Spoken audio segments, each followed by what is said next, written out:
trying. I'm trying to keep a straight face here. Hello and welcome to the weekly Q&A. My name's Lumin. And this right here is the weekly Q&A. That's it. That's my creativity spent. I'm tired. It's Sunday night. I should probably not be recording this now, but I'm doing it. Getting it done.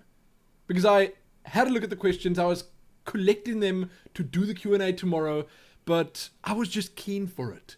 There were so many interesting questions here that I just couldn't resist.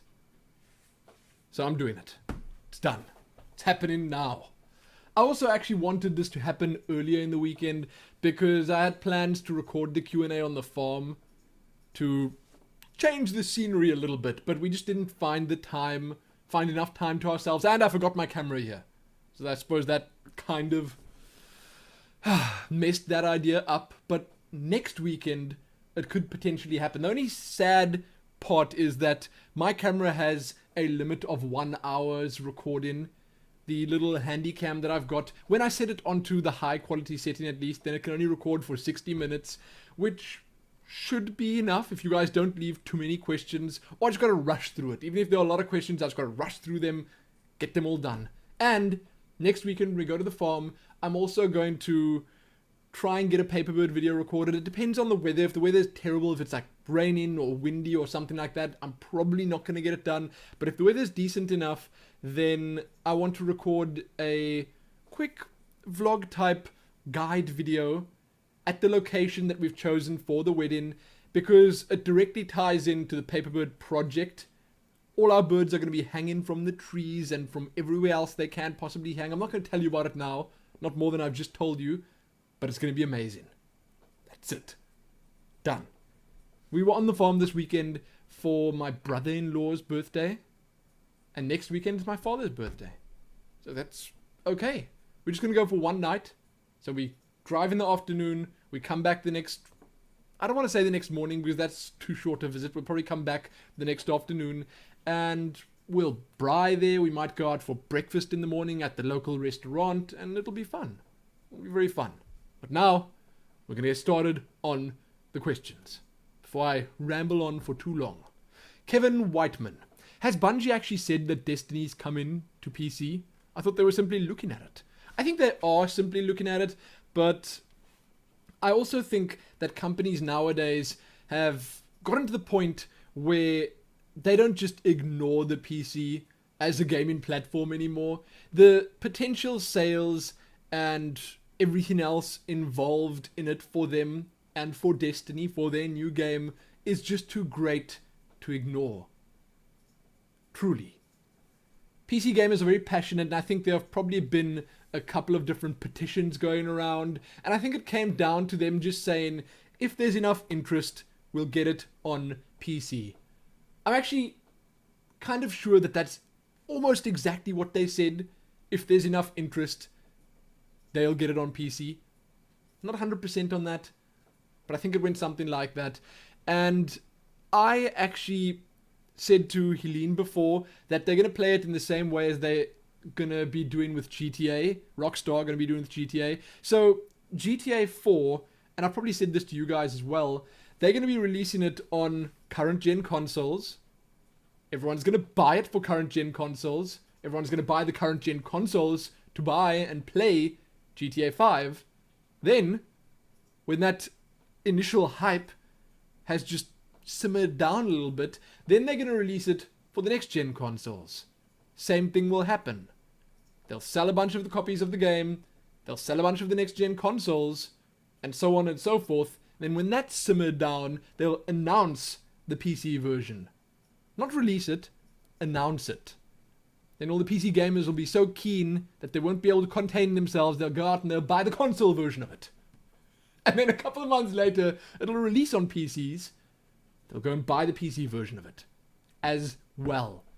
And they'll upgrade their PC when it doesn't run well enough, and it's a vicious circle. Same thing will happen with Bungie. They want the initial hype to be there. They want the initial launch on consoles to be big enough. When that's out of the way, they'll move on to the PC version. That's what I think. That's what I'm calling right now. Then, JK Weaver 12, hey Lumin, how is Nero? Nero is good. He just walked out of here right before I started recording.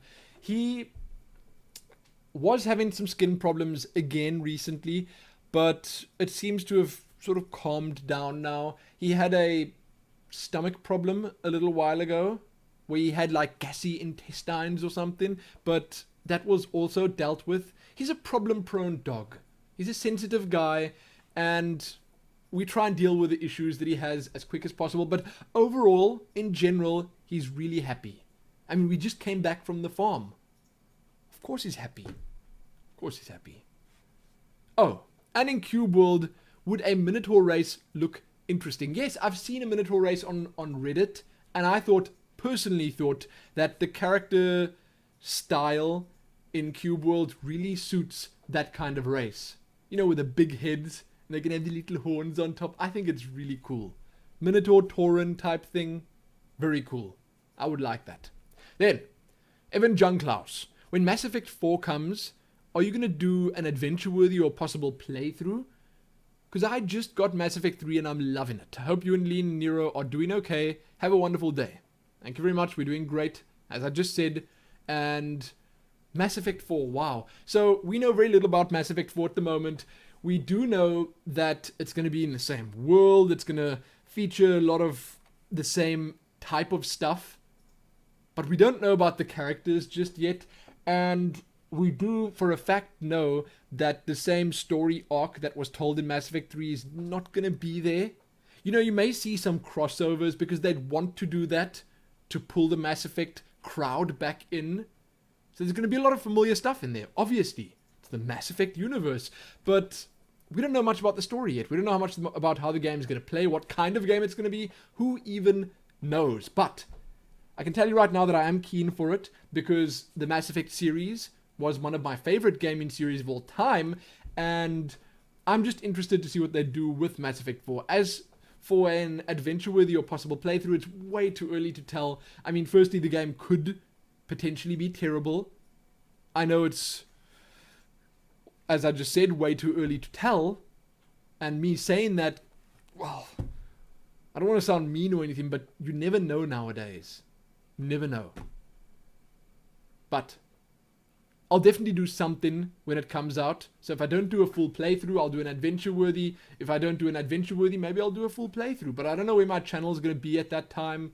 So we'll see. Michael Kruger, I have a question. I don't have a question for you, Michael Kruger, but you just said that you have a question for me. So let's go with that. Do you think you'll ever do a playthrough of either Starbound or Star Citizen? I know you are very excited about both of these games. Yes, the chances are I will probably do extensive coverage for both of those because Starbound, which is most likely coming out or going to be playable first before Star Citizen, is going to be much like Cube World is now, where I'll be able to jump in with Helene or something like that and potentially do something in the same way that I'm doing Cube World right now. Make it slightly more interesting than just a standard playthrough. But I could also say that Helene might be doing slightly more than just playing the game with me. Maybe she'll join me with a commentary. Who knows what's going to happen by the time Starbound comes around. I am, however, very keen for it. And I don't know, maybe when Starbound comes out, I'll drop Cube World, start up Starbound, and then pick Cube World up again when Walle's done something with it. Because I think we've got a bit of time before Starbound hits beta, or at least playable beta, or whatever you want to call it. So we'll see. I'm definitely going to be doing Starbound stuff and Star Citizen, as I am actually a Kickstarter backer. I'm definitely going to jump into that as soon as I possibly can, and I will do it with gusto, because that game looks super, super cool. Very excited. Then, preceding quotations. Lumin, I always wonder this, and I think you'll probably give the most balanced answer. Which do you prefer, League of Legends or Dota? Also, why? I've never played Dota, but it does seem pretty much the same. Am I wrong? If so, please say. You are not wrong. The games are very similar. I would say that Dota is slightly more difficult, not different, it's definitely more different, but it's slightly more difficult to get into and get started on. I played like 2 or 3 games of League of Legends in total in my lifetime, And I'd say that it was very, very easy for me to pick it up and play. And I think that's one of the major drawing points. That's why it picks so many players up, because when you jump in there, you can, I don't want to say own right from the start, but you can feel powerful and you can really actually get stuff done. But in Dota, it feels to me like there is a much higher or steeper learning curve, and if you're really new to the game, then it can feel a little overwhelming. I suppose with things like the creep kills and denies, the sheer level of strategy and thought that needs to go into your item builds and stuff. And I'm not sure if League of Legends has the same thing at lower levels of play, but even at lower levels of play, in Dota, if you don't buy the right items at the start of the game, if you don't start off with the right items, and if you perhaps die once or twice at the start of the game, your entire beginning to mid section of the game is just going to be terrible. It's going to be difficult to pull it back from that. But if I had to just take a step back and answer it, you know, which I prefer, personally I prefer Dota, but the reason I prefer Dota is just because it feels like a more solid experience to me. I just much prefer the engine. The Source engine is to me just amazing, and it to me feels like a game with higher production value. It feels like they spent a longer time setting it up, and they did it with much more I can't say they spent more on it, but to me it just feels like the production value on Dota is that much higher than the production value on League of Legends. And it's always difficult answering a question like this or talking about it, but that would be the main thing that attracted me to Dota above League of Legends. And I suppose because I played Dota 1, I sort of thought that Dota 2 would be the natural fit. You know, I would just jump straight into Dota and know what to do, and that was a fact. I went from Dota 1 to Hon and Hon, let's be honest, is an exact duplicate of Dota, but I went from Dota 1, which is in Warcraft 3, to Hon and then to Dota 2, and I didn't once feel lost. So I suppose that's the main reason I prefer Dota, is just because I know it better. And who knows, if I played more League of Legends, perhaps I would enjoy it a lot more, or I'd start preferring it over Dota. I can't say, because I've only played a couple of games of it. But I do still think that when you play in League of Legends, it feels like you're playing a browser-based game or something. It just feels more flimsy. But when you play in Dota, it's a solid experience. That would be how I would explain the biggest differences between those two games, but I don't know. I mean, you guys could potentially disagree entirely with what I just said. I may be wrong. That's what I think. I don't know if the skill ceilings in the two games differ as well, because that's interesting. I feel that Dota 2 has an incredibly high skill ceiling. You're gonna take a really long time to get really good at the game. I mean, you could potentially become a decent and adequate player in a shortish amount of time, but to get really good at that game, there's just so much you need to know. And I suppose the same could be said for League of Legends, with all the different hero abilities, and then that combined with the different combinations of heroes on the enemy team, say, or the items that they can go for. It's the same thing with both games, but it's daunting. Trying to learn a brand new game like League of Legends, tough. Anyway, I prefer Dota because it's a more solid experience, in my honest opinion. 44 Fant 44. Hey Lumin, why are you so awesome? And can you talk about your attitude towards gaming and life in general? Because I think that's what really sets you apart from other commentators. I was bored of Let's Plays, but yours are truly illustrious. Well, thank you. Thank you very much. I have actually spoken about this before, and I don't really think I've got a set attitude or outlook towards life or gaming. I just always see it as, if you're playing a game, the chances are you're doing it in your off time and it's meant to be for fun. You know, if you're not a professional gamer that's been paid to play this game and be good at it, then you should at least try or think about enjoying your time playing. And a lot of people don't do that. A lot of people are so serious when it comes to gaming. And I feel that that is just so silly. That's a lot of so's. But I don't have a specific outlook. I always just think that if I'm going to be playing games, and this is actually an interesting thing because I am doing this for a living. This whole gaming thing, making let's plays, playing games and commentating over it, I'm doing it for a living. So it sort of goes against what I just said. It's a different situation from what I was explaining a moment ago. But I still apply that way of thinking to it. I'm playing a game to have fun playing it. That's it. And when it comes to life, I don't know.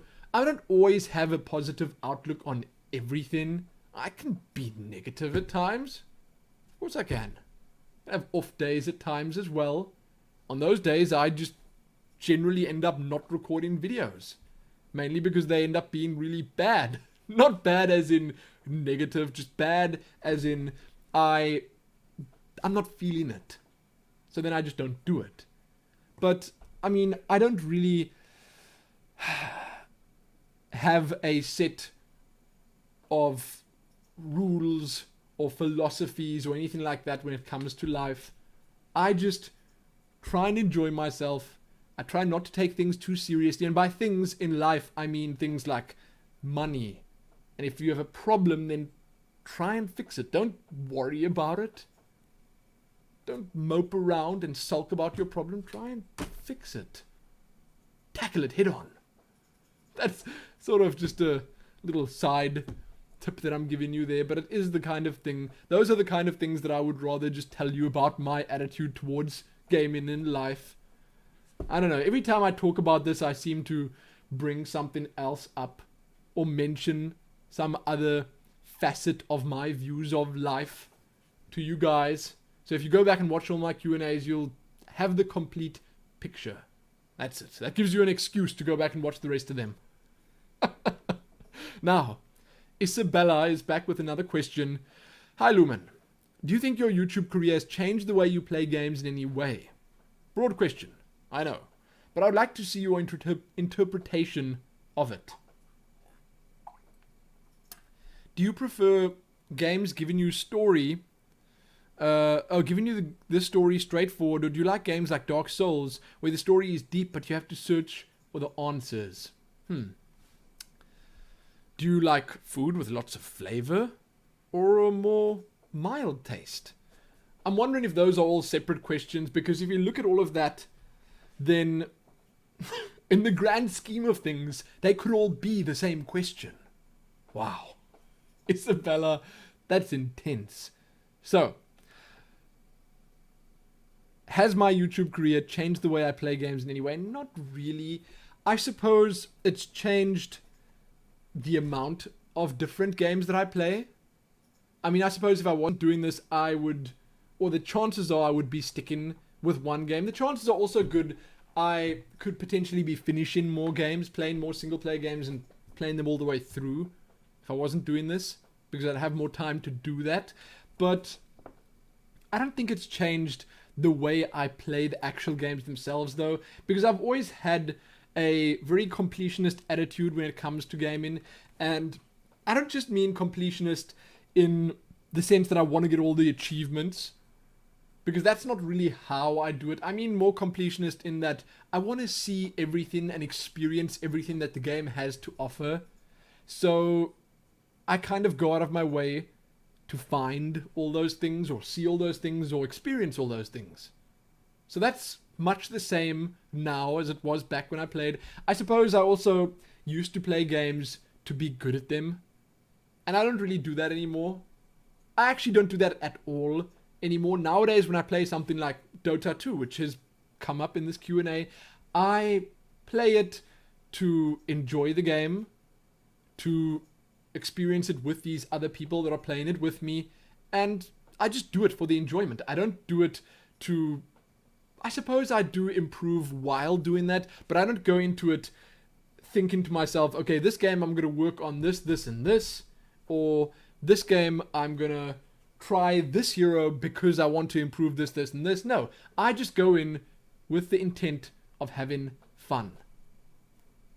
So I suppose that's one thing that's changed.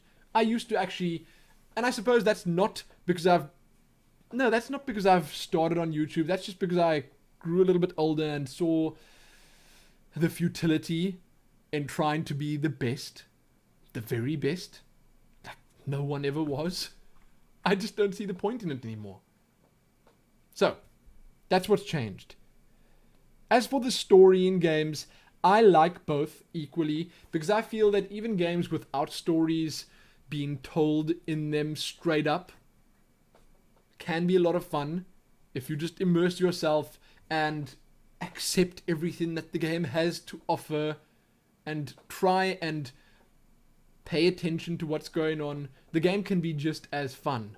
I like both equally though, because in that specific case, because I would say that when there is a heavy focus on the story, then it can also be really interesting if the story itself, the story being told, is good enough.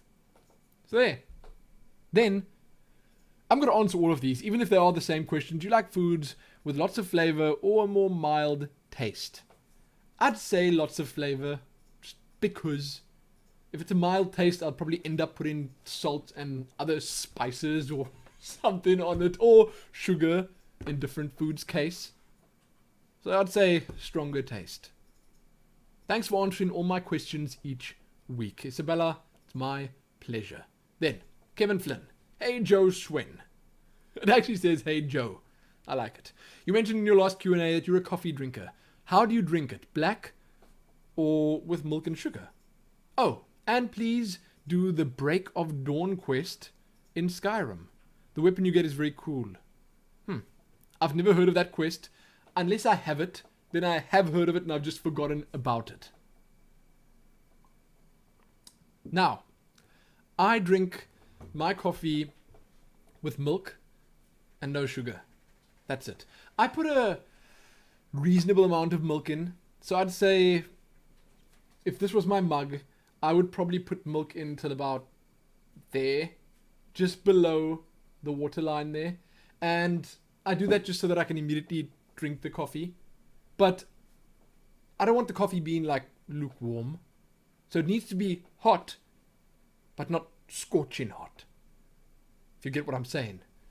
I don't drink sugar. Every now and then I have a sweetener, but we don't actually have any sweeteners of our own here because they're too expensive. So I end up just having it at my mother's house or at a restaurant or whatever.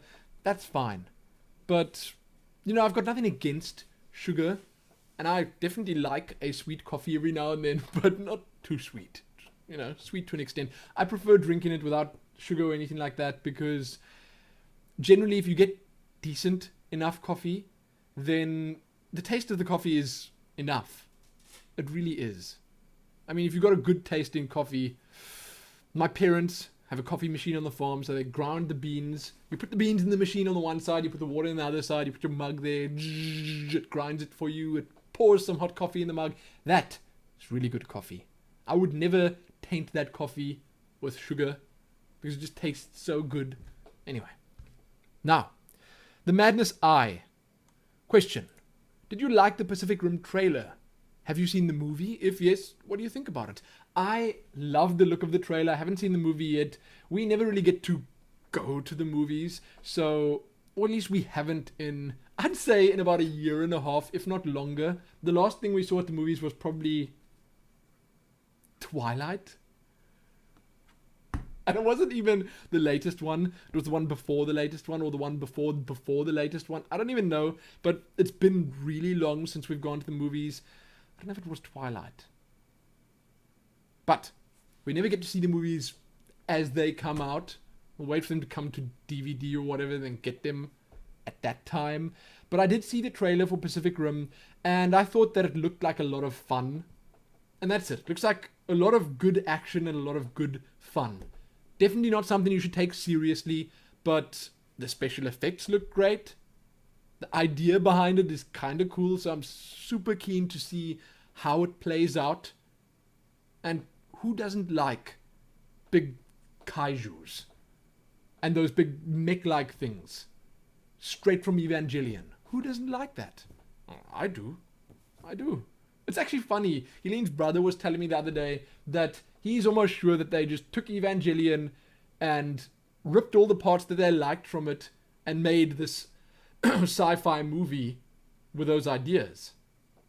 Kind of makes sense. Makes you think. If you've seen Evangelion, then you'd know what I'm talking about, and you'd probably be nodding your head right now thinking, Lumin's got a point.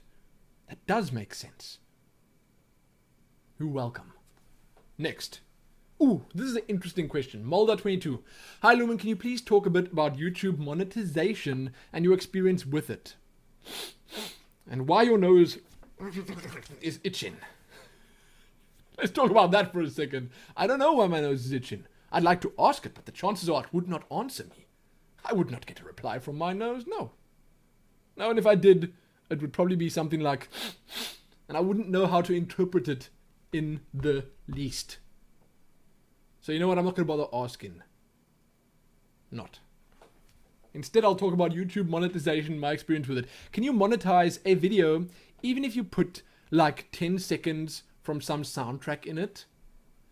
Then in brackets it says even if you bought the soundtrack. So firstly, I want to just say that buying a soundtrack definitely doesn't give you the right to monetize it. But I'll get back to that question in 1 second. Now, I should probably read the rest of it and how YouTube reacts to videos where they found something they don't want to be monetized. Do they send warning that you should turn monetization off or edit the video somehow, or will they suspend your channel without asking, or some nasty stuff like that? Now, let's start with the last few because those are easier to answer. Those are sort of quick fire answers. YouTube reacts differently depending on the severity of what you've got going there. Now, if you've got a copyrighted song or video, because you can have both audio and video claims on your own videos, then they will, depending on what it is. So for instance, let's just take an example. I have before used songs from, let's say, Final Fantasy soundtracks, and it would immediately be picked up. So the automated system on YouTube will say, listen here, this belongs to this artist, and you don't have the right to monetize it. So because it belongs to this guy, now it would probably be Nobuo Uematsu, the creator of the Final Fantasy soundtracks. I probably butchered his name there, but it doesn't matter. Now, this is his song. So we're going to put ads on it and give the money made from those ads or buy those ads to him. Now, I don't even know if they give the money to him, if he in some way gets the money, but that is what they say to you. So they put ads on the video that aren't yours, so you don't get any of that monetization money. They take it for themselves, but the video is still accessible and visible by everyone. Now, that is the slightly milder case. There are some instances where it'll just be straight up blocked, and that generally, in my line of work at least, comes into play more often when it's stuff like gameplay trailers or anything like that that are much more exclusive, in that the game companies that set the trailers up or that own the rights to the trailers, they don't want it being on a million different channels on YouTube. They want it just on their channel. So they tell YouTube that when this pops up, can you please just shut the video down and not allow anyone to watch it? So that's the other way of doing it. And the same thing happens for popular songs. So if you go and upload a Rihanna song on your channel, the chances are you could potentially get a warning for that, like a strike on your account, which is more serious, and the video will just be disabled immediately. So you'll be able to watch it, but no one else will.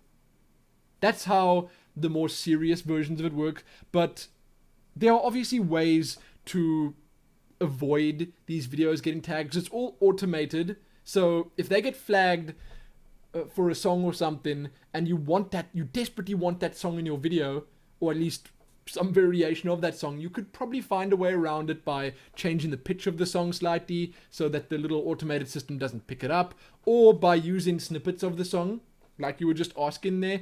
I think that there's an amount, and someone should be able to tell you that. I don't know the technical details, but there's a specified amount of time that the song needs to play for that system to detect it.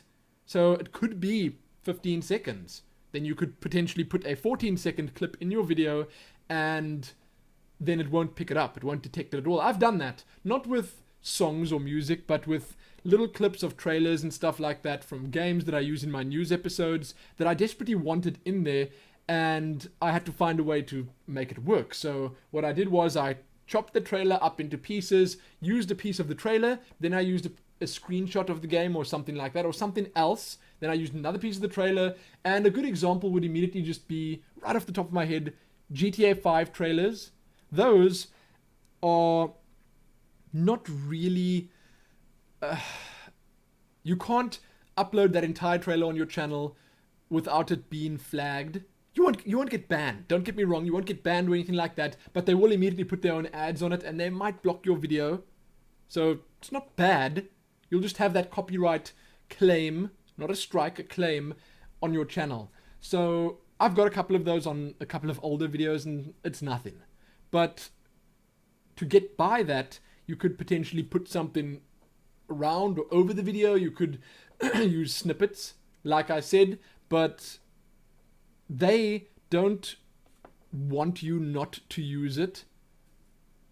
I mean, they obviously want word of mouth of their game to spread. They want people to talk about their games and stuff like that. So it's more just the automated system on YouTube that locks this video, this GTA 5 trailer, to the Rockstar Games account. And because it's locked there, then it gets claimed by everyone else and they get all the ad money and all that. But there you go.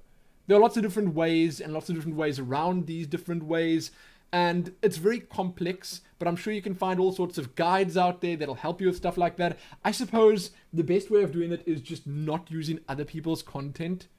And if you want to make a montage of some sort, if you want to use a song in a video showing off kills, or if you're doing something like in Guild Wars where you want to show special areas or beautiful vistas or something like that, rather use an...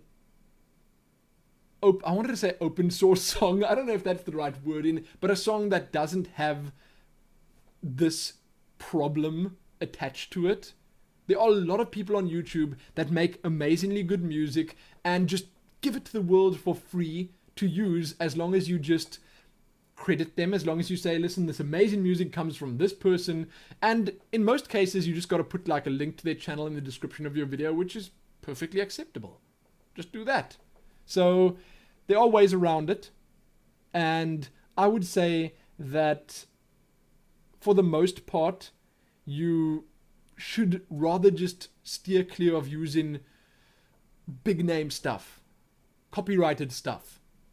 But my experience with monetization has been a tough one, because when I first started out, I was just with Google AdSense, and then monetizing stuff was much more difficult because I could only monetize my own creations, so like vlogs and personal videos that are 100% created by me. So that was very difficult. But once I joined the game station, which wasn't really early on in my career, okay, it took me a long time to get to the point where I could join them. But when I did join them, things became easier and I could monetize my gameplay videos because they handle all of that.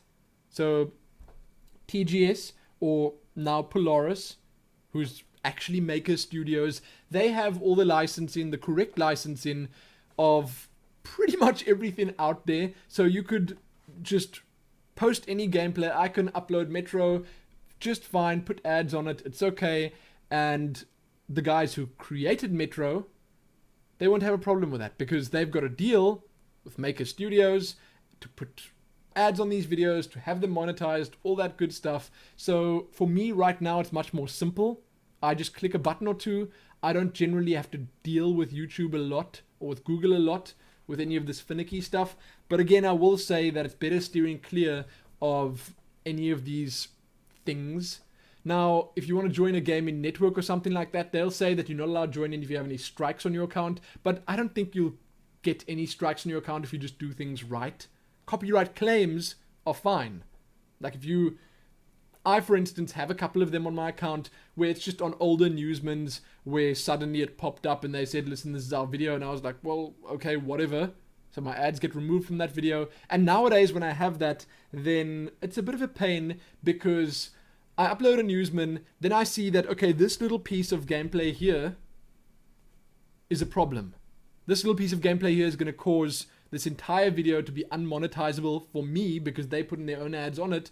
And now I could potentially tell them, listen here, this is a fake claim if it was indeed claimed by someone else. But if I see that the claim is by Rockstar Games and the video in question is a GTA 5 video, then there's no way I'm going to win that dispute. There's no way I'm going to be able to convince them that this is my footage and not Rockstar's. But often on YouTube, you get random people in random channels taking chances, going out of their way to make life difficult for other YouTubers by saying that certain content or certain videos are theirs when they're not actually.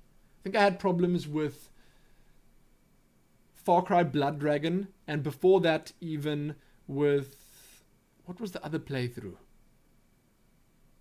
I've had a couple of playthroughs basically where a random YouTuber, and I went and looked at the YouTuber, does a full playthrough of a game, say for instance Far Cry Blood Dragon, and then tells YouTube or Google that, listen here, this is all my original content, and then the automated system accepts that as a truth, and then monetizes everyone's videos on behalf of this random person that's lying. That's terrible. Anyway, I think I've spoken too long about this now. And I've sort of covered every single base you could possibly think of.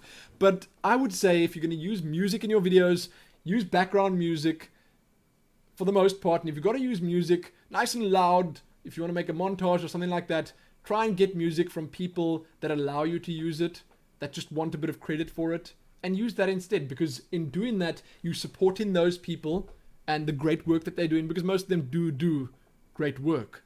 And you get an easy solution to your plans.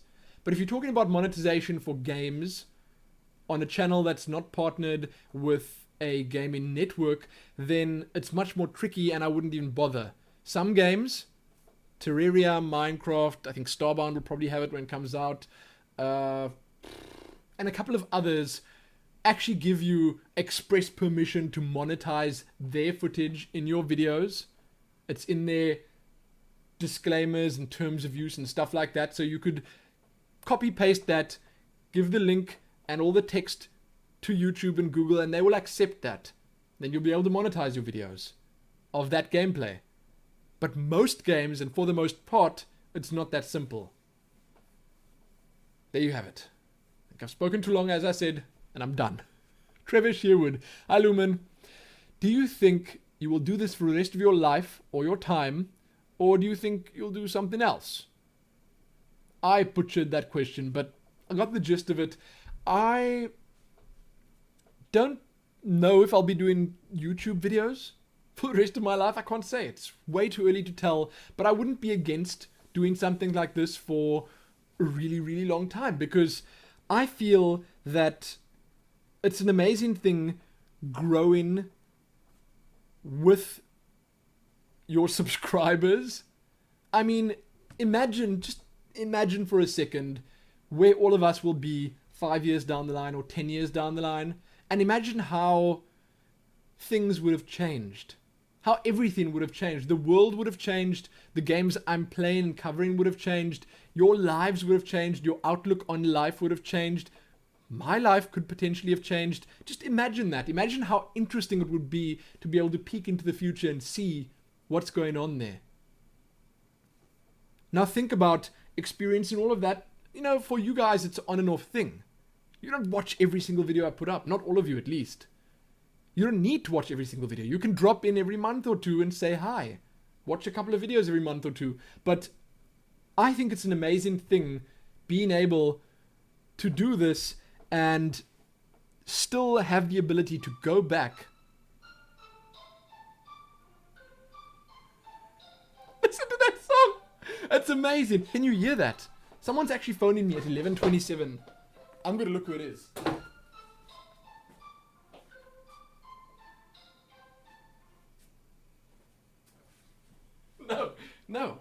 No, someone's phoning me and I'm silencing it because it's a number that I don't know. How cool is my ringtone? Man, Wild Scene, Chrono Trigger soundtrack. If you don't know that or you haven't heard it, get it, put it on your phone, use it as a ringtone. I got such a fright when that happened now. Because I couldn't remember that I set that as my ringtone. Anyway, it happened, it's done, and I just lost my train of thought completely. Oh, I was talking about doing this for the rest of my life. But just imagine that. Imagine how amazing that would be.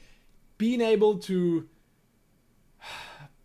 watch the evolution of someone. I don't want to say evolution because that's a bad way of explaining it or putting it. But I just think it's amazing being able to go back right to the beginning. I mean, right now already it's kind of fun for me to go back and look at my first couple of videos. Now, I'll probably say the same thing 3 years from now when I come and look at these videos. Who knows where I'm going to be and what I'm going to be doing 3 years from now. I want to be making videos, but I'm probably not going to be in this room. Well, I might not be in this room. Who knows what kind of futuristic camera I'm going to have. Oh, it's amazing. And who knows where all of you are going to be. I just think it's very interesting. So, I suppose I would like to do something like this. If not this, something like this. But it's, once again, just way too soon to say. But it would be great. Then, Proofy Incorporated. Hello, friend. What is your past employment history, if you had any? That's very boring. It's not boring in that it's just very brief. I have not actually worked like a standard 9-to-5 job before. I was self-employed as a pro gamer, I suppose. So after school, I sat around for a while. My parents actually paid for me to go like on a tour to Europe and stuff, and that was amazing. But that was just like a week or two. Anyway, it wasn't like a whole year. I would have loved to go traveling for a year or something, but no. So after school, which was homeschooling, by the way, I was homeschooled from standard 5 all the way up through to matric. And after that, I just sat at home and played games. Not the best idea. I feel that the wisest choice would have been to, right after school, jump straight into studying something, because it would have still been a lot easier. I would have been fresh in... I wouldn't say all that I learned from school would still be fresh in my mind, but I would still be in that learning mindset. I would still be ready to learn stuff. I'd still be accepting of stuff like that, because what I did was, after school, I would say for a year or two, because I finished school a year early, homeschooling, and I sat around playing games from like morning to night. Or actually the invert, because we had this 7 rand a call thing, and I couldn't... Basically here we had dial-up internet, and I had to dial up at 7 p.m. at night, and then stay connected all the way till 7 in the morning again. And then during the day it was too expensive to use the internet, so we couldn't. And during the day when I was awake, I played like offline games like Quake against bots, or Warcraft against PCs or whatever, to practice that. But then at night I played online against other people, and that was it. That's what I did. I did that all week long. On weekends I invited friends over, and we all did that all weekend long, and that was just a rinse and repeat process for like a long time. Like a really long time. We played games like Counter-Strike, Quake, Warcraft 3, other strategy games, because it was obviously always fun being able to play a big strategy game that you can sort of sink all your time into for an entire weekend, be it like Empire Earth or Age of Empires or Total Annihilation or anything like that. The fun ones from back in the day, and it was great. It was really cool. I obviously had a lot of fun, and that experience, that time of my life, probably contributed a lot to the person that I am today. The fact that I went to a lot of LANs as well, met all the people there, that made me who I am today. That and the rest of my life before that, but you know what I'm saying. I still, however, think that it was not the wisest choice. But we were talking about employment history here, and after that little stint, I started studying things. I did a lot of web development courses. I started on Cisco. I did the first part of Cisco, which is networking, and I didn't enjoy it. I was not a fan of the Cisco. So I'm a qualified web developer, as much as that means nowadays. It doesn't really mean much. And, I think that helped a lot also in that it nurtured my creative side. And I think without being at least semi-creative, this YouTube thing wouldn't have been possible. Not in the least. Because a lot of the ideas that I have, a lot of the stuff that I have to do, all the art assets on the channel are done by either myself or Eileen. Like the logo was done by her, but I do all the thumbnails, I do all the editing in the videos, all the art for the videos in the actual videos themselves. I do all of that, and it's sort of all the stuff that I studied and learned about bundled together to help me out with that. And so after I studied web development, I studied more stuff. Like I said, I went into networking, Cisco, MCSE's starter course, and a bunch of stuff like that I really didn't enjoy. And I did this for months. And, as I said, it helped expand my knowledge of PCs because I know how a PC works. I know all the intricate details. I can put a PC together from scratch if I need to. And I know a lot about the software and stuff as well. It helps out. But that didn't in any way help me or lead to me getting a job or anything like that. The first proper job that I had was with my father's business, which was such a random job anyway. I was mostly just doing lots of driving for him, like a whole lot of driving, hundreds and hundreds of kilometers, and that was cool as well because I'm a very good driver now. I really am. But that's it. That's actually literally the only job that I've had, working for my father. There are other smaller odd jobs here and there, but I'm talking now for an extended period of time. That's it. I also studied music stuff, theory. I've said multiple times that I do know how to play the guitar or did know how to play the guitar, but I haven't touched it in like 5 years or something. Maybe it hasn't been 5 years, but a couple of years. I can play a little bit of piano and stuff like that. I did a lot of studying. Okay? Terrible. Any mothers out there, am I not your dream son? The eternal student. So, if I had to go back and do something differently, I probably wouldn't, but I would say that I didn't make the wisest choices. So if you have a choice to go and study, to go to university or something like that, if you're given that opportunity, take it and make the most of it. Do it. And enjoy it. Have fun. Because I think that would be a really amazing experience. I personally think it would be. Then, be so cool. I think that's how your nickname is said. Hey Lumin, what do you think does the future of bring to MMOs from now on? Will they eventually end up merging with MMO FPS since the combat is getting more and more action-y and aiming orientated? Also, gameplay is getting easier and quests don't stick out that much anymore.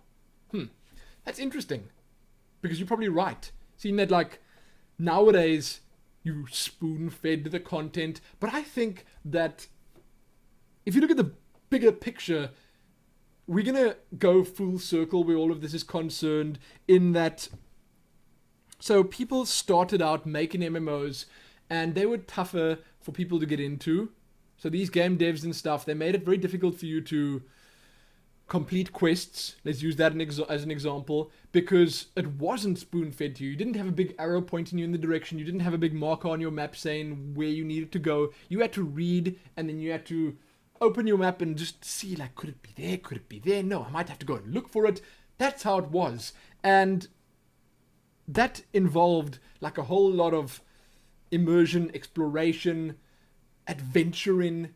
Now, then after that, what happened was World of Warcraft came along and sort of streamlined it. And World of Warcraft wasn't the first one.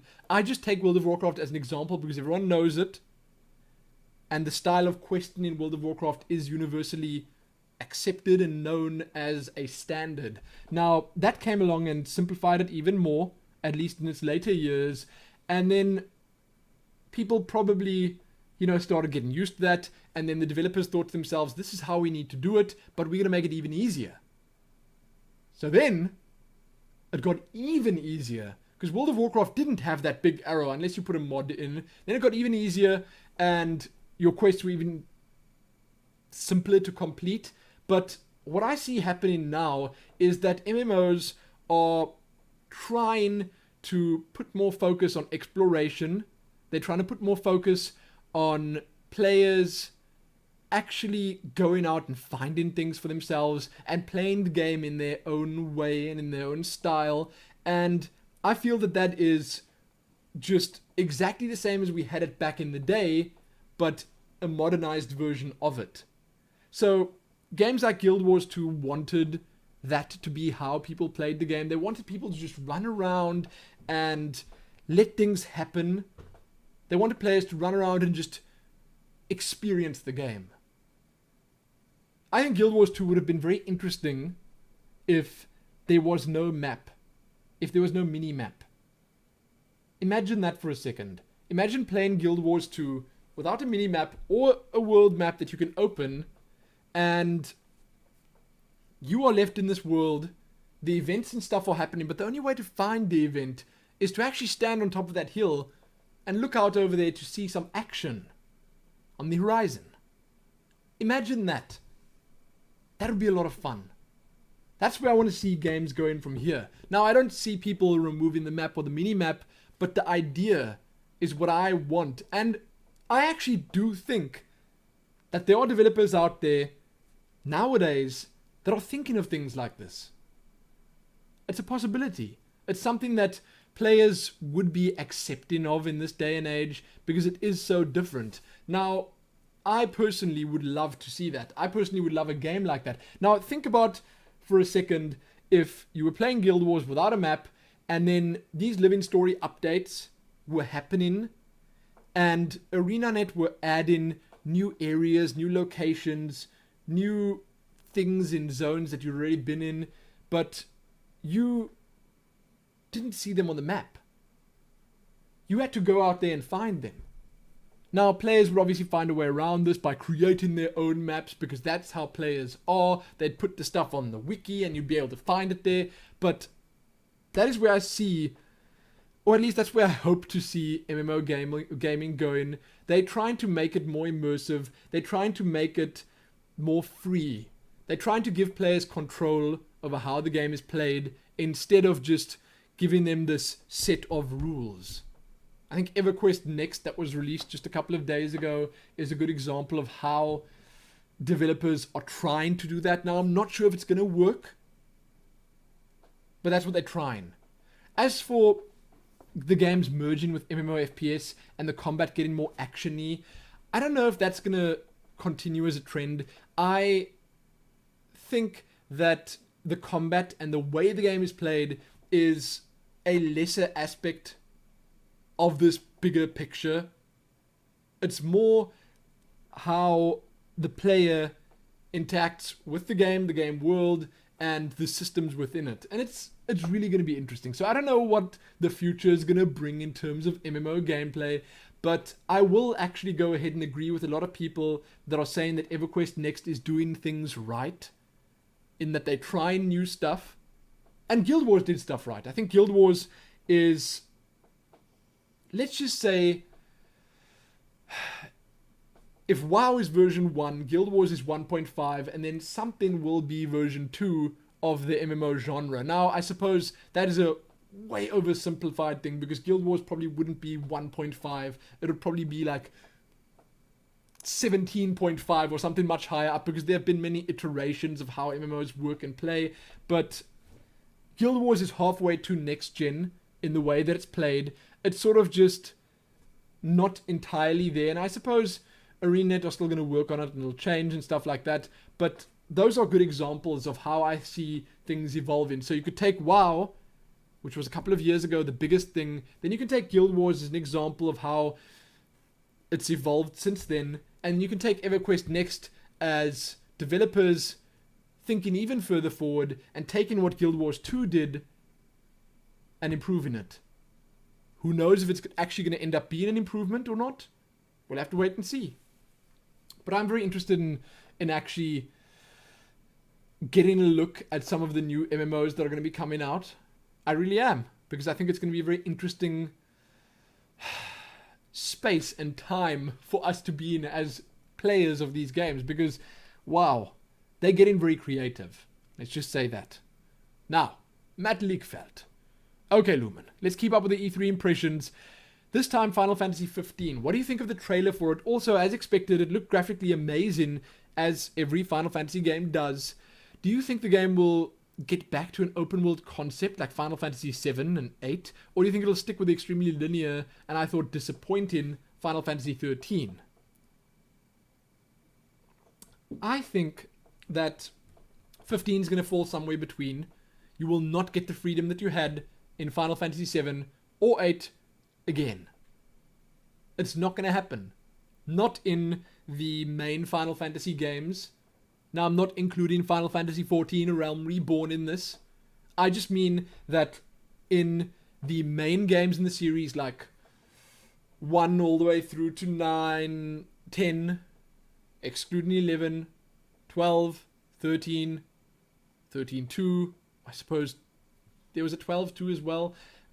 Those games, they're not gonna, the new ones that come out like that are not gonna be the same as the old ones, because I think that Square Enix or the people creating these games think that gamers don't want that anymore. I mean, they've proven time and time again that they're out of touch, but we'll see. Now, I was thoroughly impressed by what I saw of Final Fantasy 15, but I was kind of confused as well, because the gameplay was very all over the place. The camera angle was definitely all over the place, not in a good way, and I just didn't know what I was looking at for the most part of it. It looked great. It looked like a lot of fun, but I didn't understand what I was watching. Now, I will also say that the setting looks kind of fun. I like that they've got this mixture between proper, not futuristic, but realistic times stuff, and then the more fantasy stuff that you expect from Final Fantasy. I like the mix that they got going there, but I don't think it's going to be as crazy open world as the others that we loved, like Final Fantasy 7 and 8. I also don't think that Final Fantasy 13 was that big a disappointment. I thought that the story that they were telling in it was okay. I mean, I played all the way through the first part of the game, the Cocoon, I think it was called, and I just got to the open worldy part and then I stopped playing for various reasons, but I still enjoyed the experience. The battle system was kind of fun. The game still felt like a Final Fantasy game, albeit a slightly less impressive or interesting one compared to the Final Fantasy juggernauts. Okay? That's what I think.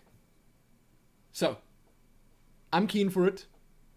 I don't know if it's going to be amazingly good or anything like that, but I think it has potential. I don't know about games like, what is it? Lightning Returns? That's what it's called. I keep thinking it's Lightning Reborn, but Lightning Returns is something completely out there, and that could either be dismal or like super amazing. Because if you think about an Assassin's Creed style game with open worldish gameplay in a Final Fantasy theme, that sounds like a dream come true. But who knows? Then, Crudian, or Crudine. Will you be playing Final Fantasy XIV A Realm Reborn at all? I would love to see a character creation video from you. I actually just installed the character creation / benchmark tool that they released a little while ago, and I will definitely be doing a character creation video probably sometime this week, because we can now do it. I am in the beta of the actual game, but I can't really post videos of that, and I don't think there's an event up at the moment anyway, but I will get at least a couple of videos of the game out once I'm allowed, and the character creation will be soon. Then, Rather Evil T. I'm a new sub, so I don't know whether you have been asked this before. If you have, don't bother. But if you have a short holiday in any fictional universe, which would you choose? Lastly, have you heard of this video game that's in development called Kenshi? It's quite a fun game, would make a good adventure-worthy or series on your channel. Keep up the amazing content, Patrick. So, firstly, let's just talk about Kenshi. I have no idea what that is. I didn't go and Google it beforehand because that would be insincere. I honestly don't know what it is, but I will have a look at it, and the chances are I will only do a video on it when it releases. I don't know if it's coming to Steam or if it's releasing somewhere else, but I'll have a look at it and see what I think. Then, a short holiday in a fictional universe. I wouldn't know. I don't know where to start. Let's have a look at my desktop, which Ooh. Azeroth would be amazing. Wow. I would love to see Azeroth up close and personal. I don't know if I want to go to Skyrim. You know, Skyrim would be too cold for the most part. Tyria. There's always Tyria. That could be fun. No, I really don't know. You know, something like that. I would have to go through my entire list of games here. Let's just open Steam and have a look at my library. And then find one. Imagine saying you'd want to go to Bioshock's Columbia. That would be kind of crazy. I wouldn't want to go there. I mean, it would be fun for a little while until you discover the disgusting underbelly of the city. Let's have a look. What else is there? Dishonored. I would not want to go to Dunwall. That would be absolutely terrible. Imagine Fallout. No. You know, if you asked me where I'd want to go on a grand adventure to, then I could perhaps choose one of the Fallout games' worlds or settings, but not a holiday. We don't want to go there on a holiday. Suppose I'd want to think about which game has the best beaches. I don't know. That's just way too difficult for me to answer. Or the worst beaches, a la Tomb Raider. That game. I wouldn't want to be on any of those beaches at all. But I will stick with saying Tyria or Azeroth for now, because those two places are both so big and interesting. There would be so much to see. Imagine Lion's Arch. That would be so much fun. And all the cool activities. I'd like that. I'd like that a whole lot. Then, Butzeep. Hey Lumin, I'm wondering how things are going with Project Paperbird. So I kind of answered that already, but I will just say, in general, kind of well. Better now that we've decided on a location for the wedding. And better now that we've started receiving bigger batches of Paperbirds. Because it sort of eases a lot of the stress that Helene has. The stress of having to fold all of them herself. So we're going to be posting an update video next week, as I said. And you can just look forward to that. I've been making quite a few for you guys. Also, this is totally unrelated to all of it. But I'm wondering if you could give me any advice on getting over a relationship of 4 years. Girl or guy, I have no idea. I would be so heartbroken if it was 4 years and I had to try and get over it. But that's a terrible thing to say to you, because that's just going to enhance your feelings of sadness. I would say the best way to get over it is to go out and live your life. Get yourself busy with things. And that, I think, is probably the standard response from most people. But stay busy. Meet new people. And try and enjoy your life. Live it to the fullest. You could actually think of it as, and this is very cliche in movies and stuff, it's what you expect from a romance movie, like a romantic comedy or something. Do what they do and go out and try, but don't actually do this, but also do it. So go out and try to make the person that you broke up with jealous by enjoying your life to the fullest. But I'm not saying you must go out with the intent of making this person jealous. I'm just saying do the one half of it that is having a good time, meeting new people, and staying busy. Do that part of it. Don't actually on purposely go and try and make this person feel bad, because that's rude. Don't do that. Unless it's a rude person and they broke up with you. Then you have my permission. Do it. Then, next question. Arodin. Greetings, Lumin. Bioshock Infinite's DLC has been revealed. Are you planning on playing it? If so, will you record it? Also, at the end of your Bioshock Infinite Let's Play, you mentioned recording another video to talk about the story. Man, I was waiting for someone to bring this up because I completely forgot about that. And then like 2 or 3 weeks later, I was like, oh, man, I completely forgot about that.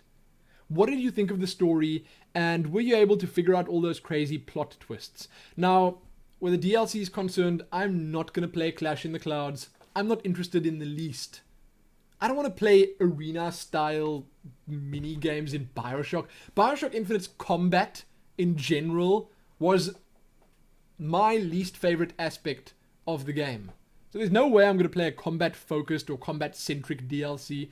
As for Burial at Sea, I'm definitely going to play it.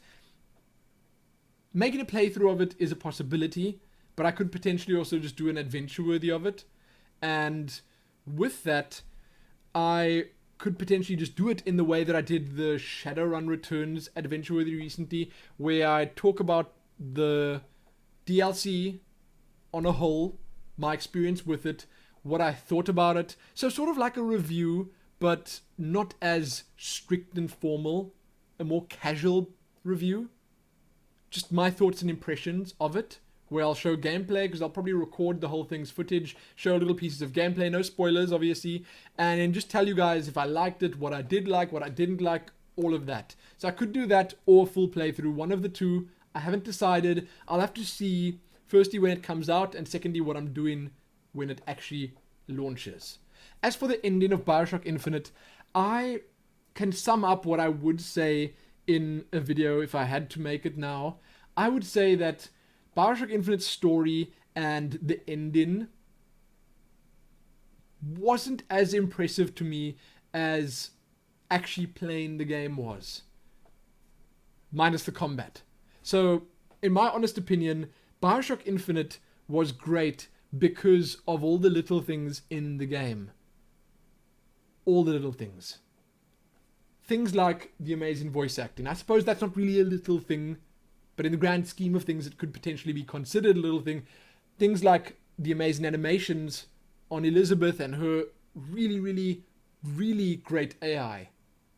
Things like the scenes that they managed to set up, the emotional scenes that they managed to set up, the interactions between the characters. So, if you had to think about the saying that people sometimes use of, you know, this is greater, the Bioshock Infinite experience is greater than the sum of its parts. Is that the saying? I would say the opposite for Bioshock Infinite. I would say that the parts, everything that makes this game up, that is what's great about it. As for the little crazy plot twists, I kind of got it, but I thought to myself that it was